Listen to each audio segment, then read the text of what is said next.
And that's annoying because she's supposed to be the star. Michelle Obama.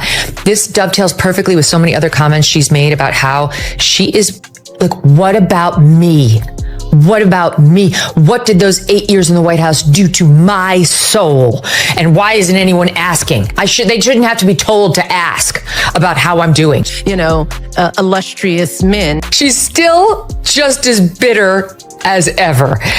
There's such a great new spin of complaints here. Here's one from her most recent episode. All right, let's keep spilling the tea on Michelle Obama, the woman who turned kale, cozy cardigans, and those sharp side-eye looks into a full-on empire. You know, the same Michelle who seems to float around on a cloud of spinach smoothies, and those when they go low, we go high stickers you see on cars everywhere. She's like America's ultimate fitness coach, preaching about eating healthy while jetting off to fancy brunches with Beyonce. Super inspiring, right? But only if you're into that polished elite wellness vibe. Michelle says she's been married for 17 and a half years without a single bad one, but some folks are whispering that she and Barack might not be the perfect match. They're like, totally agree. This is just her third podcast episode, and people are already saying she's the last person to ask for advice. Michelle, it's not. I've been married for 17 and a half years, and not one was bad.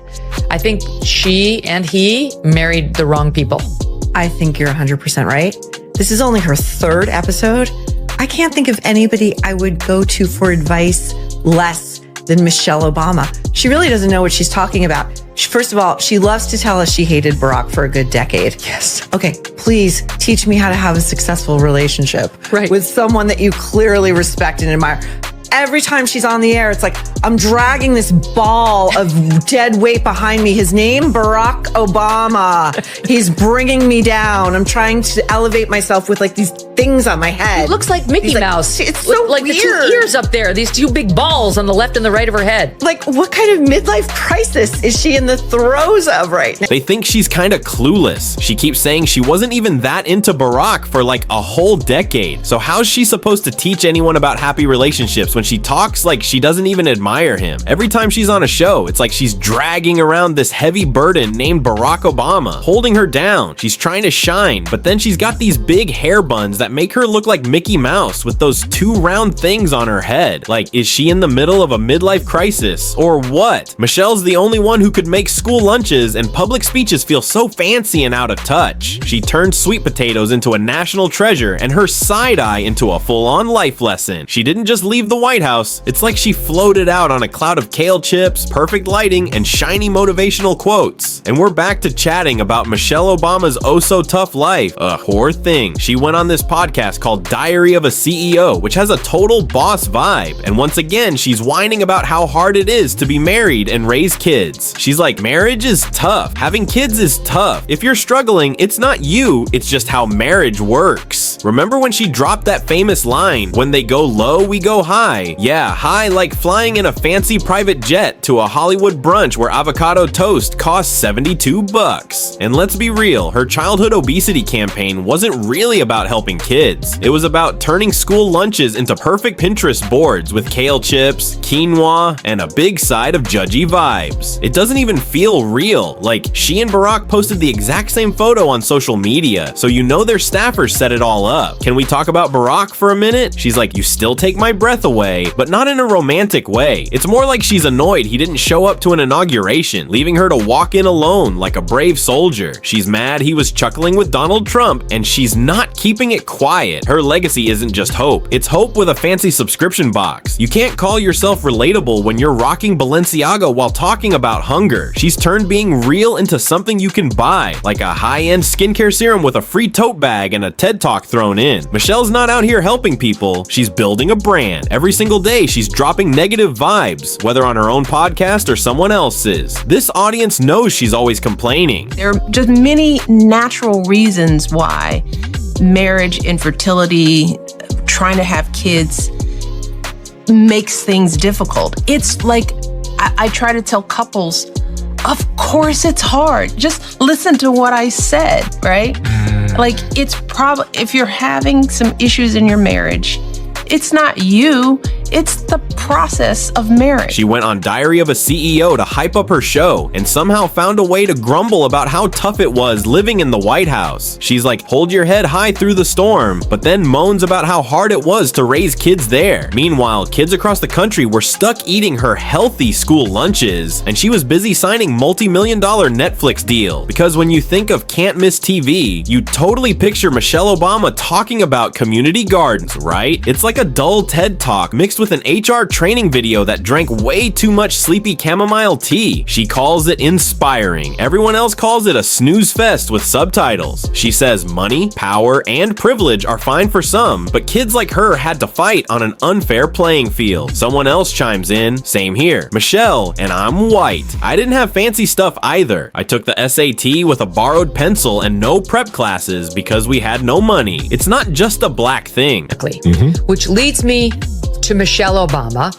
Every day, she's dropped another negativity bomb on us, whether on her podcast or on someone else's. I mean, this audience knows she never says anything positive. It is all complaints. And let's talk about her media makeover. She used to be this reluctant public servant, but now she's holding on to fame like it's her lifeline. One minute she's telling us to stay humble, the next she's on a book tour with stadium lights, fireworks, and tickets that cost as much as Beyonce's concerts. Her book, a 400-page love letter to herself that feels like it was written by Instagram wellness influencers and a PR intern. It's all about how tough it is to be famous, how exhausting it is to be adored, and how we should all buy her merch to find our inner power. Every time she mentions Barack, it's something negative, like he's not sensitive, doesn't talk much, doesn't connect well, or keeps a different schedule. Meanwhile, she's acting like she's still the everyday mom we met in 2008, but that mom doesn't vacation in Italy with a makeup artist, a glam squad, and a security team that could take over a small country. Michelle's got more stylists than a Kardashian, but still lectures us about being authentic. Let's not forget her fashion icon phase, showing up to state dinners in outfits straight out of Vogue, all while telling kids to skip dessert to fight obesity. It's like she hid the problem under layers of fancy Valentino dresses. People say she's angry and unhappy, and you can see it in her podcast. They're like, she should be talking to a therapist, not a microphone. Compare that to someone like Gavin Newsom, who's podcasting to prep for a presidential run. That's a smarter move. Michelle's just venting. Her brother Craig even said he's not a fan of her podcast. She's obsessed with turning every little awkward moment into a huge life lesson. Traffic jam, life lesson, burnt toast, time to grow. Every story ends with Michelle is perfect and you should think like her. Her talks don't lift you up. They hit you with humble brags and self-love. It's like a fancy ad for her lifestyle. Even her side eye looks like it was planned for a video highlight. Michelle's still trying to make her struggling podcast a thing, going on a 4.5-minute rant about how tough it is to be her. She talks about how hard it is for black women like her to share their pain, saying older women made it look easy, so people assume she's fine with everything. Remember that weird Netflix cartoon she made for kids about cooking healthy? Like, kids totally need Michelle as a cartoon vegetable, teaching them how to zest a lemon. Big Bird's probably crying somewhere, but don't you dare question her. Her fans act like she invented kale smoothies and wise sayings. She left the White House, wrote a best-selling memoir for millions, signed a Netflix deal for millions, gives speeches for almost $1 million a pop, and her daughters went to Harvard and USC. She and Barack are probably billionaires by now, with a $20 million house in Martha's Vineyard and yacht trips with David Geffen. But she's still like, poor me. She's so out of touch, it's unreal. Projecting that if you win, which I thought he could and should, he would be somebody that I would want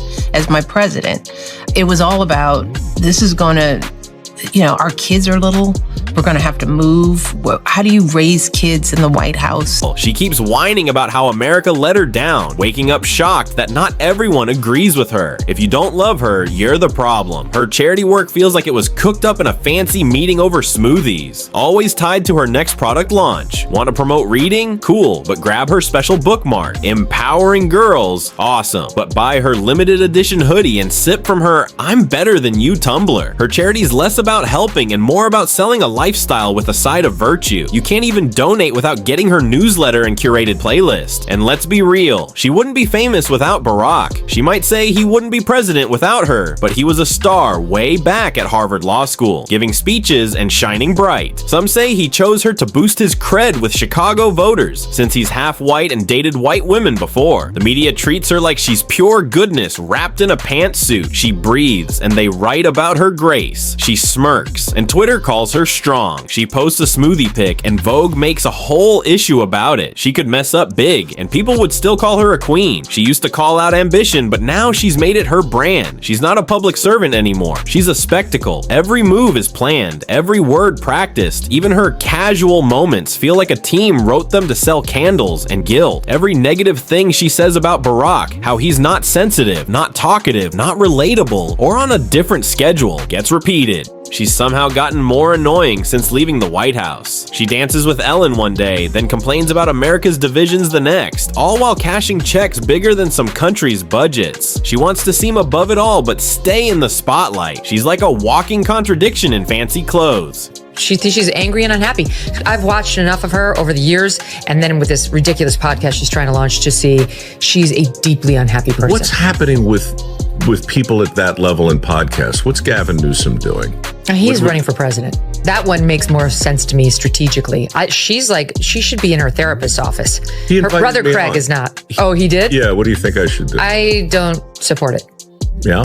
Well, my feeling is Gavin Newsom is using people to build up his skills so that he can more effectively debate the Republican nominee. She acts like she's still Michelle from the South Side, but that Michelle doesn't hang with George Clooney on yachts or wear $3,000 boots while editing magazines. She's as everyday as a diamond-studded yoga mat. Her real legacy, turning self-praise into a massive empire. With the right PR, she's made a public role into a private business. She says she hates fame, but signs up for more documentaries and merch deals. She's the queen of humble bragging, saying she's just helping while launching a perfume called Resilience. She talks about small things mattering while snapping pics with celebs who wouldn't know a small thing if it hit them in a Prius. Her relatable moments are planned like a military mission or a Beyonce album drop. She acts like she's fighting the system, but she's just selling it. If she sold fancy air, people would line up with jars to buy it. Her personality is so huge that just showing up feels like a political statement. She doesn't need to say anything deep, just raise an eyebrow and the media goes wild. Who needs leadership when you've got vibes? In the end, Michelle's real talent isn't activism, leadership, or health stuff. It's branding. She's turned one public role into a lifestyle religion, worshiping perfect vibes, safe inspiration, and the idea that she's morally better than everyone else, all wrapped in a special hoodie. She's less a person now and more a product. Okay, let's dive deeper into the Michelle saga. Her whole deal is like a masterclass in making every single thing about her. She's got this crazy ability to take any topic, big, small, doesn't matter, and spin it into a story where she's the star. Like, if the world ran out of water, she'd probably launch a Hydration by Michelle line with fancy reusable bottles and a speech about how drinking water is basically an act of bravery. Her podcast rants aren't just her complaining. They're like full-on performances where she's the lead, the director, and the cheering crowd. And her social media, oh, it's so perfectly planned. It's like her team spent weeks picking the exact shade of green for her smoothie bowl pics. She's not just posting a photo, she's selling a whole lifestyle that screams, "You could be this perfect too if you buy my journal." Her fans totally eat it up, treating every tweet like it's a holy message. But here's the real tea. For all her talk about empowering people, her inspiration always comes with a price tag. Those empowerment seminars, you need a fancy VIP pass to get in. Her charity projects, they're always tied to her latest book or product drop. It's like she's figured out how to bottle hope and sell it for a huge profit. And while she's preaching about bringing people together, she's quick to throw shade at anyone who doesn't totally buy into her vibe. Like, if you dare question her, you're not just wrong, you're basically against the whole cause. Her "I'm just like you" act falls apart when you realize her version of a bad day is spilling oat milk on her designer couch, while most folks are stressing about paying bills. But somehow, she's convinced everyone she's still the underdog fighting the good fight from her massive mansion. It's wild wild how she pulls it off, but that's the magic of Michelle. She's always one step ahead, building her brand like a pro. And don't even get me started on her relatable moments that feel like they were scripted by a Hollywood team. Every smile, every laugh, it's all so polished. It's like she's starring in her own reality show called Michelle, the Icon. She'll talk about the struggles of everyday life, but then you see her sipping coffee in a cafe that costs more than your rent, surrounded by a team making sure her hair is perfect. It's not about connecting with people. It's about selling the idea of connection. Her whole empire is built on making you feel like you're just one motivational quote away from being as flawless as she is. But let's be real, nobody's buying her $50 journal to actually write in it. They're buying it to feel like they're part of the Michelle Club, and that's her genius. She's turned herself into a lifestyle you want to buy into, even if you can't afford it.